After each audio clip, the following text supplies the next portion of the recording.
ముందుగా మనము బుట్ట హ్యాండ్ కోసము 6 ఇంచుల పొడవున్న ఒక క్లాత్ అయితే తీసుకున్నానండి. ఇలా ఒక ఫోల్డింగ్ అయితే ఉంది క్లాత్.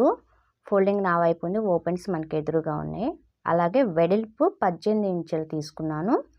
ఇక్కడ ఒక 5 ఇంచులకి ఒక చిన్న మార్కింగ్ అనేది చేస్తున్నాను. అంటే చివరి నుంచి ఇలా మార్కింగ్ చేసుకోవాలి పైన కింద. అలాగే కింద లేయర్కి కూడా మనము ఈ విధంగా మార్కింగ్ చేసుకోవాలి.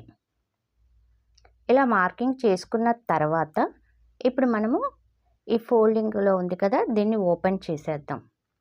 ఇలా ఓపెన్ చేసుకొని మనం మార్కింగ్ పెట్టుకున్నాం కదా 5 ఇంచుల దగ్గర, అక్కడ నుంచి మనము ఫ్రిల్స్ అనేది వేసుకోవాలి. ఈ విధంగా చిన్నవి పెట్టుకోండి. ఇలా చివరి వరకు కూడా మీరు ఫ్రిల్స్ పెట్టుకోండి.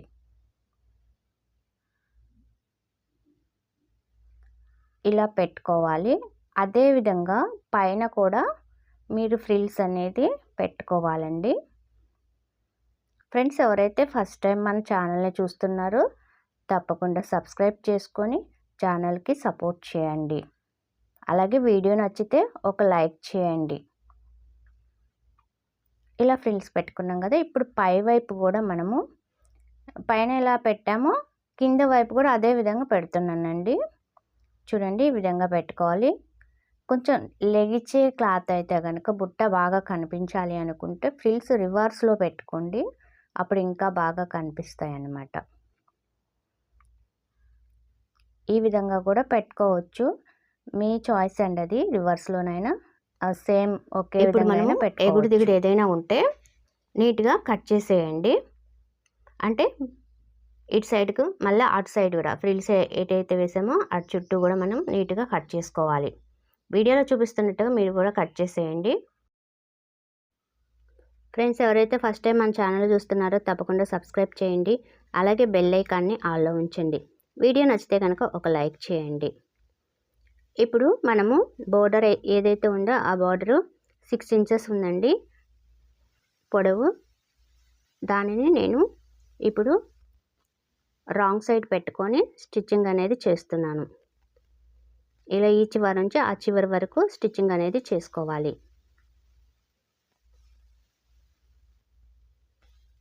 ఇలా స్టిచ్ చేసుకున్న తర్వాత ఇప్పుడు మనము తిప్పేసి ఈ విధంగా పైన ఇంకొక స్టిచ్ వేసుకోవాలి.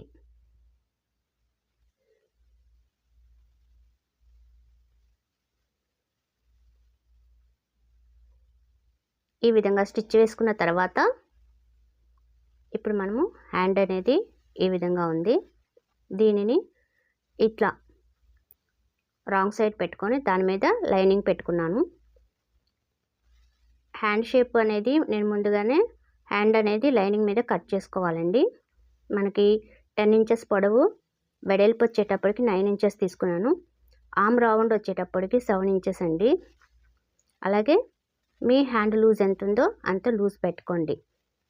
ఇది పైనుంచి 3 ఇంచెస్ అయితే డౌన్ చేసి మనము హ్యాండ్ షేప్ ఇవ్వాలన్నమాట. ఇలా మీరు ముందుగానే తయారు చేసి పెట్టుకొని హ్యాండ్ని ఇప్పుడు దీనికి మనము అటాచ్ చేద్దాం. హ్యాండ్ పక్కకి పోకుండా కొంచెం మార్కింగ్ అనేది చేసుకొని ఇంకా స్టిచ్చింగ్ చేసేయండి. ఆ మార్కింగ్ చూసుకుంటూ హ్యాండ్ కదలకుండా లైనింగ్ నీట్గా స్టిచ్చింగ్ అనేది వేసుకోవాలి.